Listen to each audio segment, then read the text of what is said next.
Hi Virgo, welcome to a special reading for the solstice, which is happening on June 21st. And this is just kind of like the halfway point of the year and looking at the second half of 2018, but also the themes that have, maybe going on for you right now in certain respects. And I'm going to be using a mixture of oracle and tarot cards. I think I'm only going to be using one for this particular reading. And I will introduce each card as I go along, just to let you know what the name of the card is. Hopefully I can get through with this reading. There's been a lot of noise. Ugh. So, and I hear a truck just driving by. Always. Oh man, I really hope it's driving by. Okay, so here I go. I'm actually condensing a spread that I found online. This is from tarotassociation.net. It is called A Summer Solstice Spread to Connect to Your Higher Self. And the reason I'm letting you know about it is because I am taking it from them. But I'm condensing the 9-card spread into a 5-card spread. So here I go.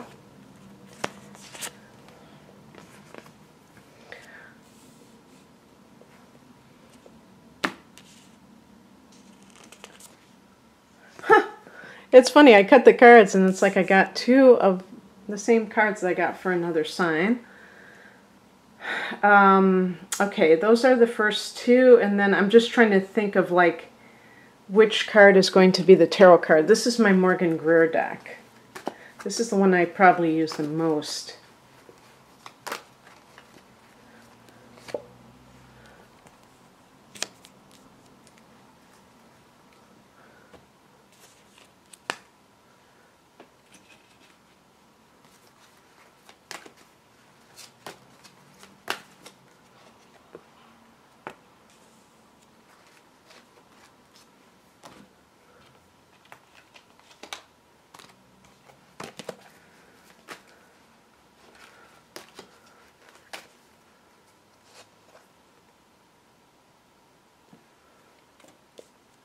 Okay, so the first card is called the Bright Core, and this is your present burning, which is your passion.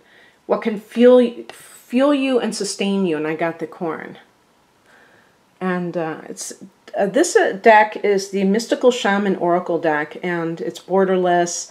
The colors are very vivid, and what I like about it is the colors are varied, the backgrounds are varied. So there's not this sense of every card basically looking alike, which is kind of, that's one of my pet peeves, when there's a deck and most of the cards, they just kind of run into each other.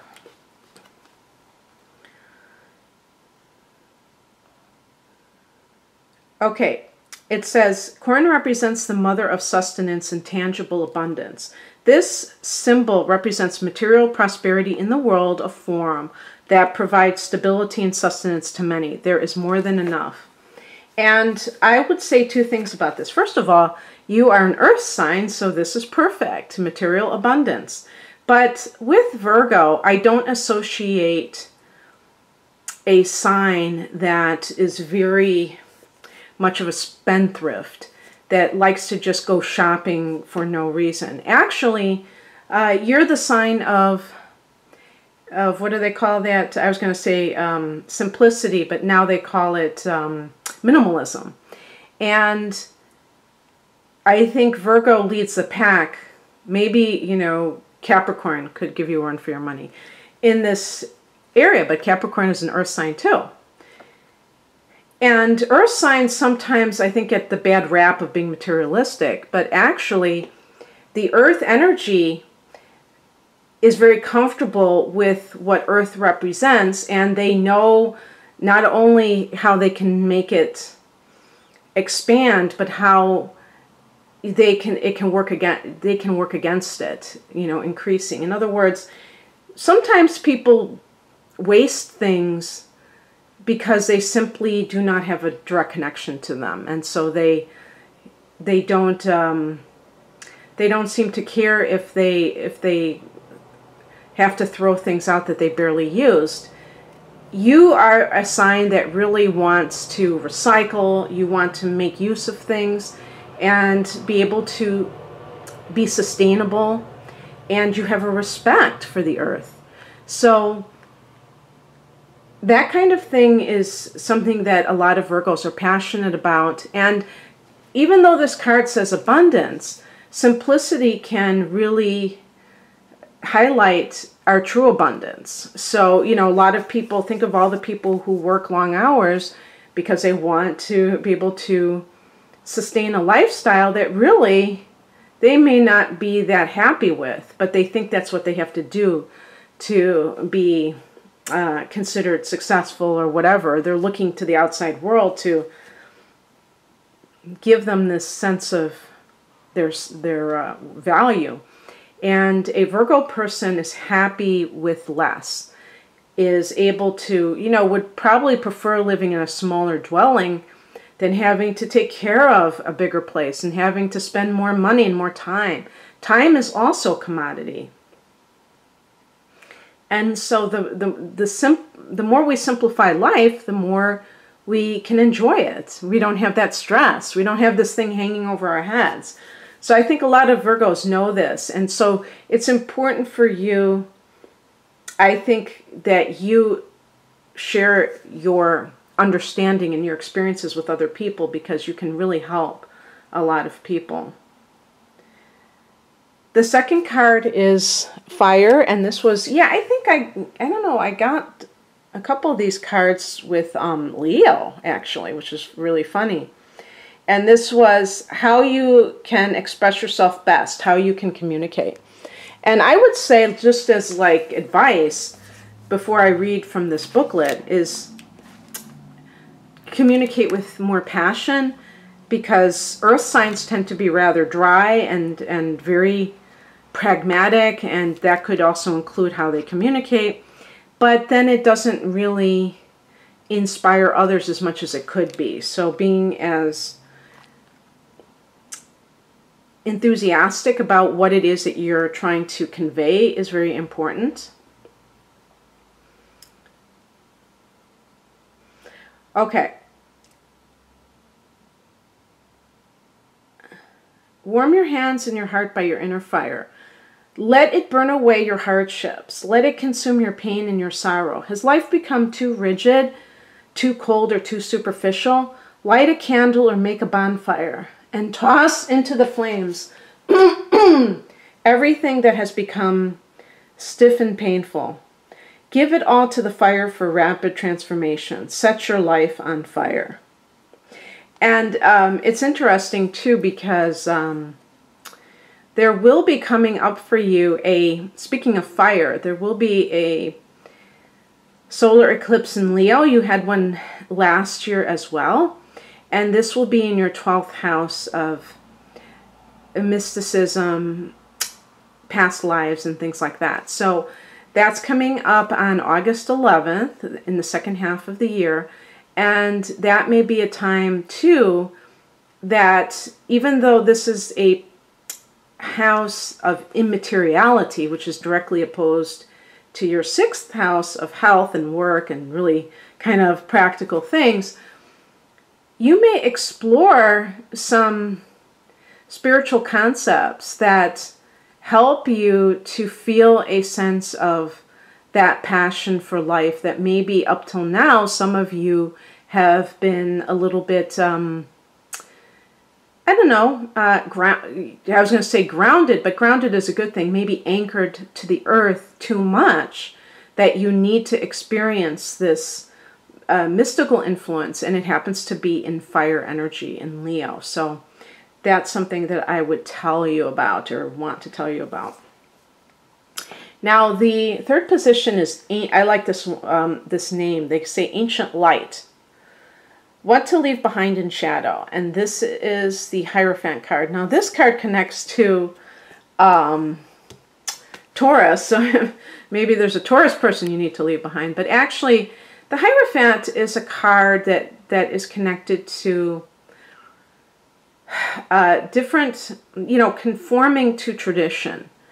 And it's so marriage is is one of the things that's connected to this card, because marriage is a traditional value, but also I would say, organized religions or dogma from religions. And in my opinion, the thing that is being recommended here is that you let go of any conditioning that you've had that other people put on you. And they could even be like parents, teachers. A lot of times we grow up and we think, oh, they have all the answers for my life. When in fact, if you believe that we are all souls and we come together in these family units and these neighborhoods, these areas, a collection of souls in your childhood, where you grew up, who you associated with, there may be totally different circumstances in a different lifetime. And so the influences from these people is interesting, but it may not really resonate with your core being. And so you have to do the work of deciding what to keep as part of your influence and what to let go of, and not just assume that other people know what's best for your life. And this is not to say with this position to let go of spirituality, but simply the dogma, the do's and don'ts that a particular religion teaches that may not be relevant for this period of time in life, the way society is right now. And it doesn't make any sense to follow something that is antiquated, that may have no relevance to modern society. Some things are timeless. I mean, there are certain things like don't steal, there are certain things that are obvious and they never will go away. So I'm not saying be amoral. But let's say that you want to get divorced and it's against your religion, and you feel like this deep sense of like you're doing something wrong.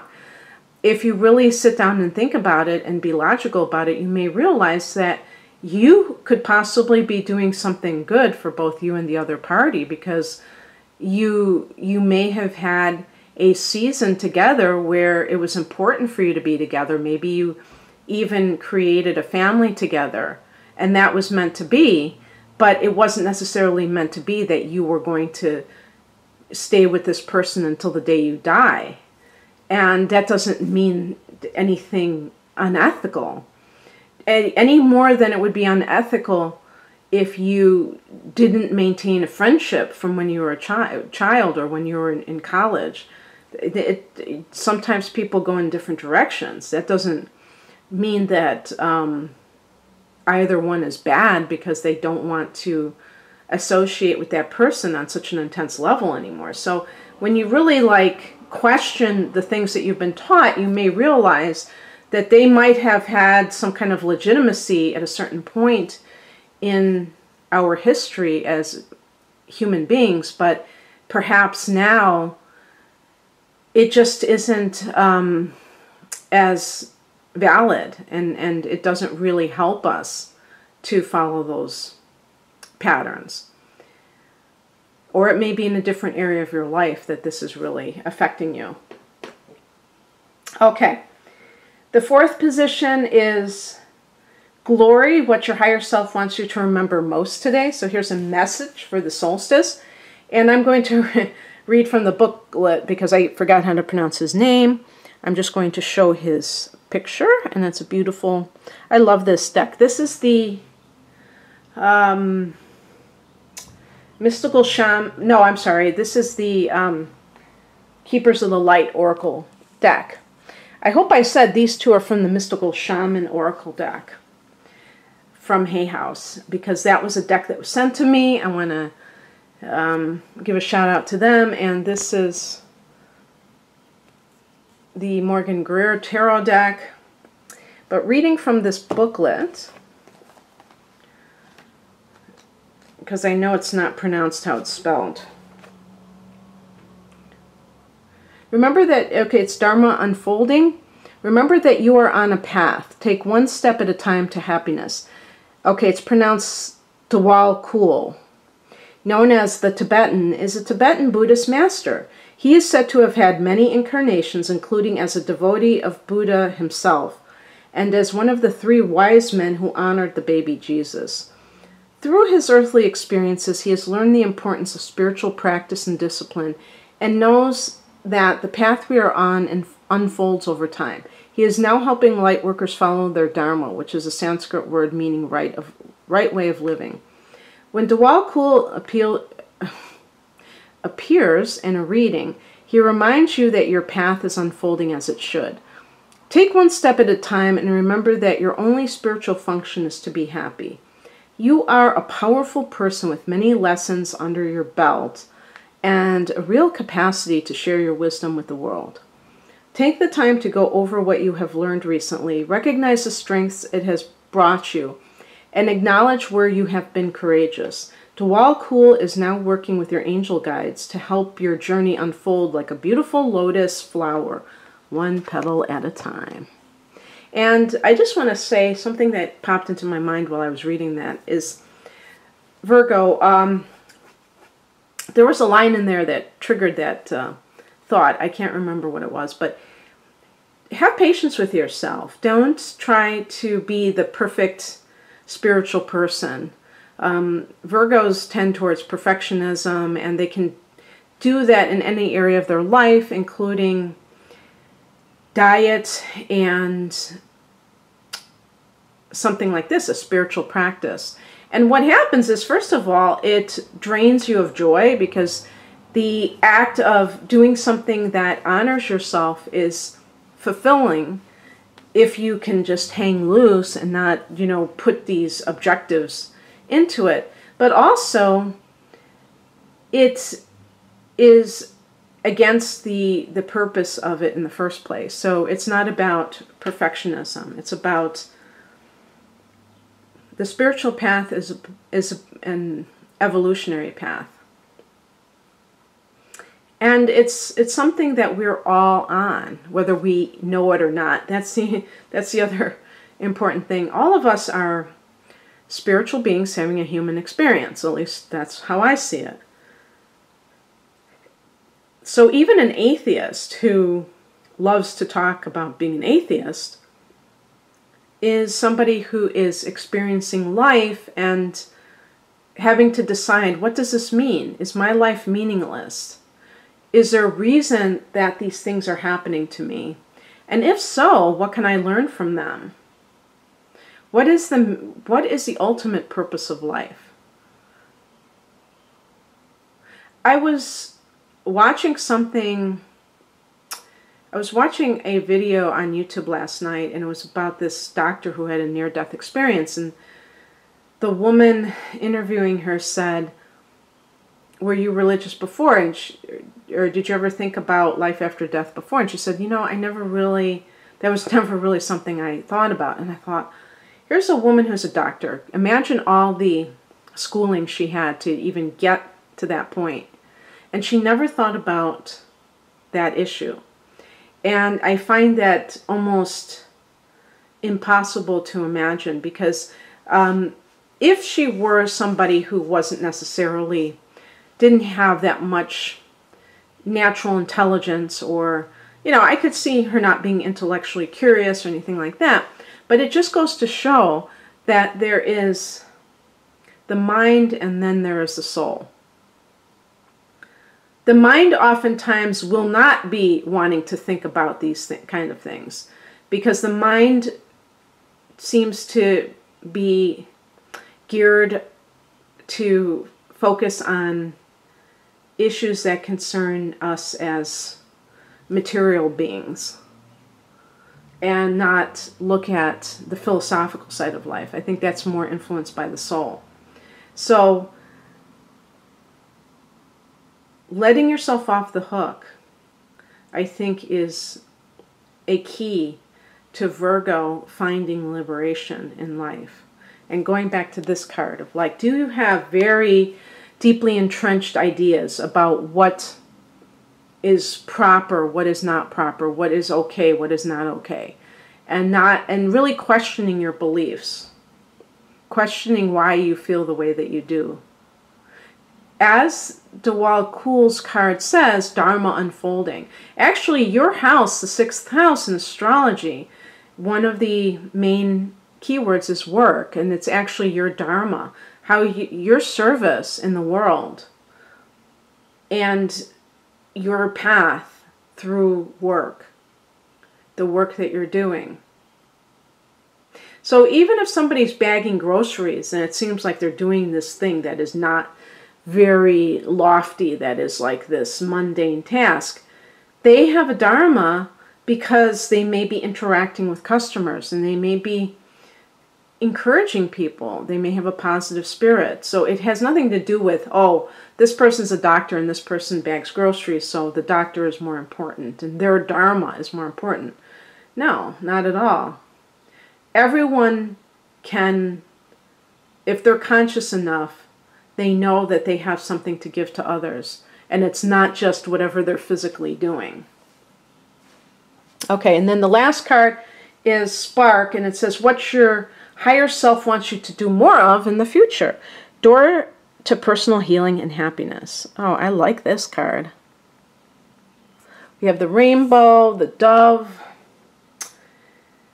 So this is an energy oracle card by Sandra Ann Taylor. New beginnings in your personal life. This card is a harbinger of positive change. The beautiful light-filled door opens onto a lush rainbow-lit spring filled with vibrant lotus flowers. Whether you're working on some inner healing, such as breaking an addiction, or looking to make some external changes, such as finding a new place to live, this card signals that your life is opening up and new opportunities are about to appear. The changes you've been working on are ready to blossom with wonderful results, so make sure you see your personal intentions through with continued action and optimistic expectations. You will be having a new moon in your sign in September. I believe it's September 9th. So we're talking about 2.5 months from now. Okay, Virgo, I hope that you enjoyed this, and I wish you a happy solstice. Bye.